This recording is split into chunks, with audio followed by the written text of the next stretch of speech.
సింపుల్గా ఈజీగా దొండకాయ ఫ్రై ఎలా చేసుకోవాలనేది ఈ వీడియోలో చూసేయండి.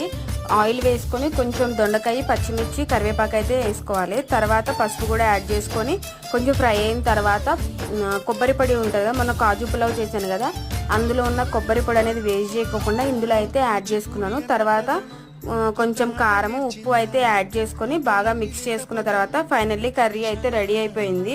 ఎలా ఉంటుంది ఏంటో అని అనుకున్నాము. ఫస్ట్ చూడడానికి మాకు మంచిగా అనిపించలేదు, తింటే చాలా బాగుంది.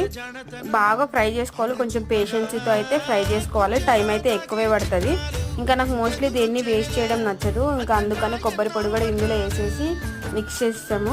మంచిగా అనిపించింది. రైస్లో కలుపుకుంటే కూడా మంచిగానే కలిసింది, ఫ్రైగా అనిపించకుండా. ఇంకా మా హస్బెండ్ని టేస్ట్ చేసి ఎలా ఉందో చెప్పు అంటే ఇప్పుడు చూడండి ఓవర్ యాక్షను. ఇంకా నిజం చెప్పు, మన సబ్స్క్రైబర్స్ తప్పుగా అనుకుంటారు అని అంటే చాలా బాగుందని కన్ను కొడుతున్నారు. నాకైతే భలే హ్యాపీ అనిపించింది.